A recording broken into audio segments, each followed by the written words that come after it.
Jadi dalam pembicaraan ketika kita buat sushi itu, maka kita menyatakan kami minta pendapat gimana supaya orang-orang lama di sini kumpul.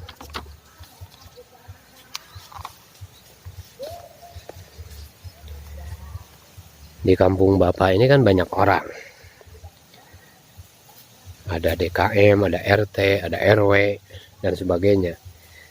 Minta pendapat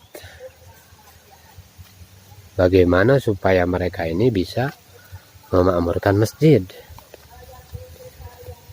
Kalau dia tidak bisa sampaikan pendapat, baru kita utarakan apa yang kita inginkan. Jadi ketika berbicara itu, kita mengajak berbicara kepada mereka.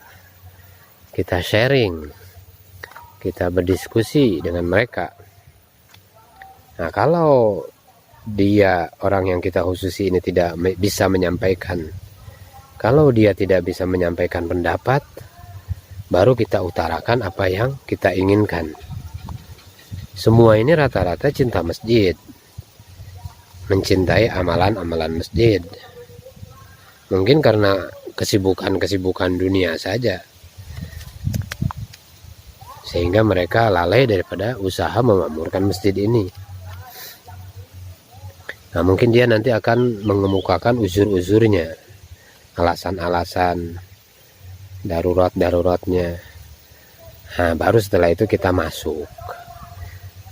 Dia akan senang karena dihargai, didengar dulu pendapatnya, atau pembicaraannya kita dengarkan dulu.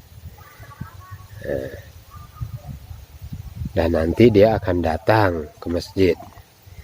Jadi saudara-saudara sekalian, jangan ada niat memahamkan orang, tapi kita minta pendapat.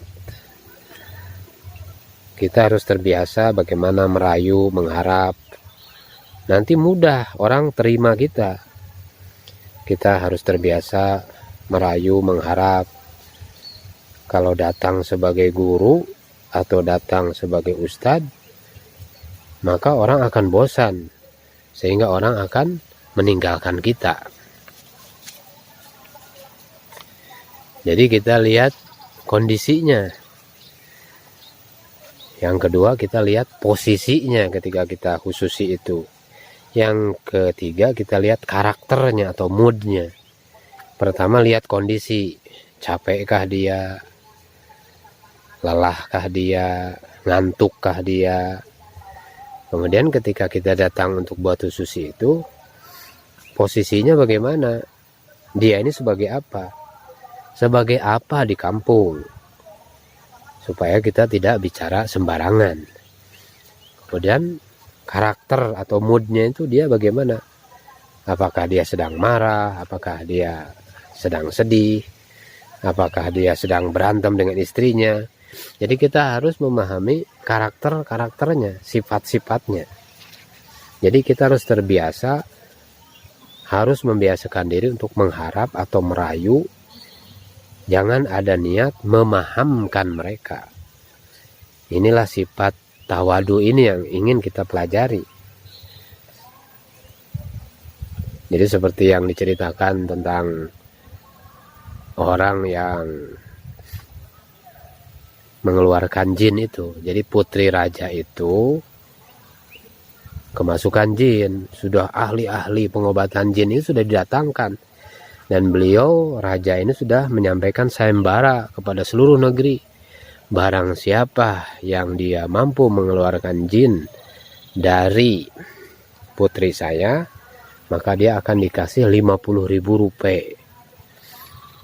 Maka ada seorang bapak-bapak yang miskin, dia juga datang untuk mengadu nasib. Semua ahli-ahli pengobatan jin begitu datang, karena niat mengeluarkan jin daripada putrinya itu, begitu datang langsung ditampar oleh jin itu. Langsung ditampar begitu datang itu.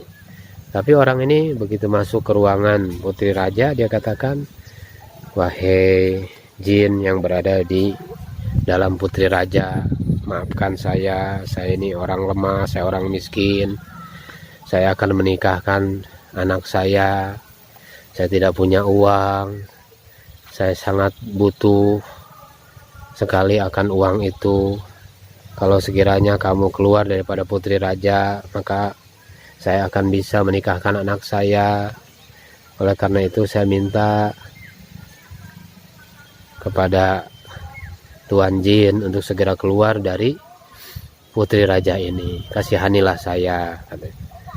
Maka jin yang berada di dalam putri raja itu, maka dia kasihan melihat orang itu. Akhirnya dikatakan, ya saya mau keluar.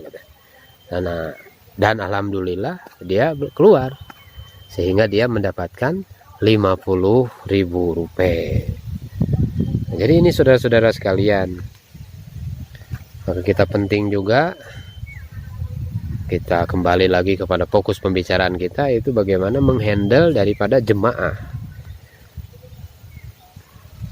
Jadi setiap makmur ini kita arahkan supaya tetap di dalam fikir, jangan ada fikir-fikir keduniaan. Jangan datang ke satu masjid memikirkan tempat tua saja, kemudian AC-nya bagaimana.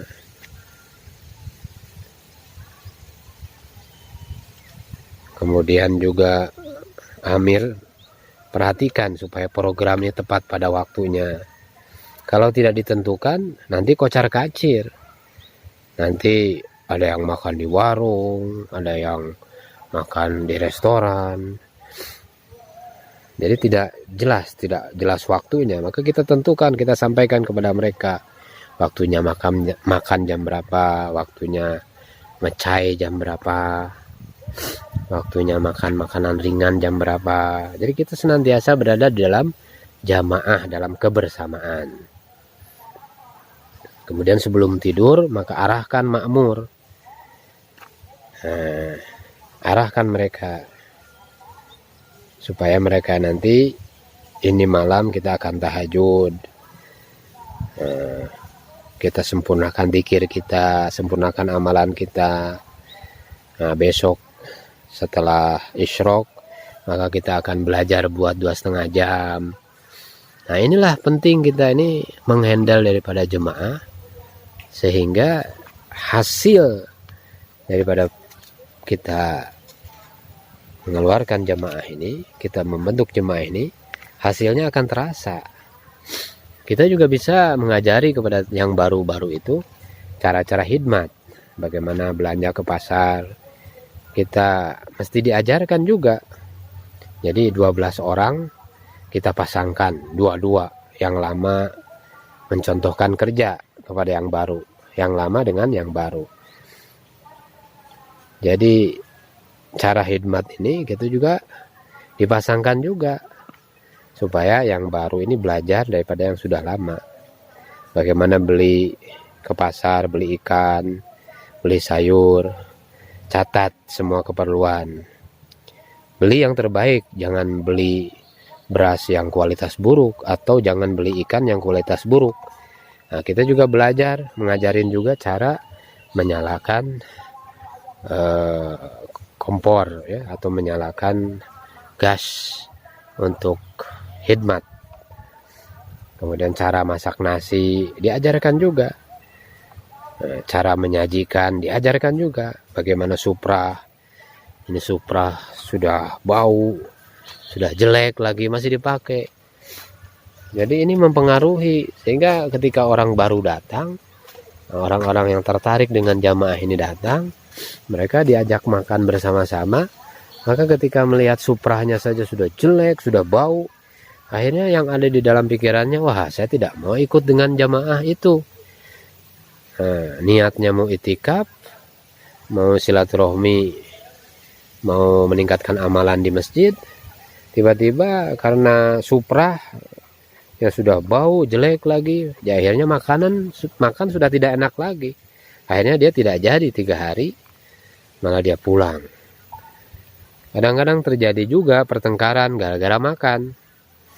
Maka kita perhatikan yang suka salad, yang suka cabai, Ada juga yang tidak suka cabai karena mungkin dia kalau makan cabai jadi mencret. Maka kita harus bisa memperhatikan jemaah, memperhatikan teman-teman kita supaya mereka keluar di jalan Allah Subhanahu wa taala dapat manfaat, dan juga keluar di jalan Allah Subhanahu wa taala ini mereka berkesan. Sehingga jadi asbab hidayah, sehingga mereka diistiqomahkan dan mereka merasa nyaman dan mereka merasa senang keluar di jalan Allah. Dan hidayah ini lambat laun akan datang kepada mereka dengan proses tarbiyah yang benar. Semua bersedia insya Allah. Kita tutup mudzakarah kita dengan doa kifarat majelis. Subhanallah wa bihamdi, subhanakallahumma wa bihamdika, asyhadu an la ilaha illa anta, astaghfiruka wa atubu ilaik.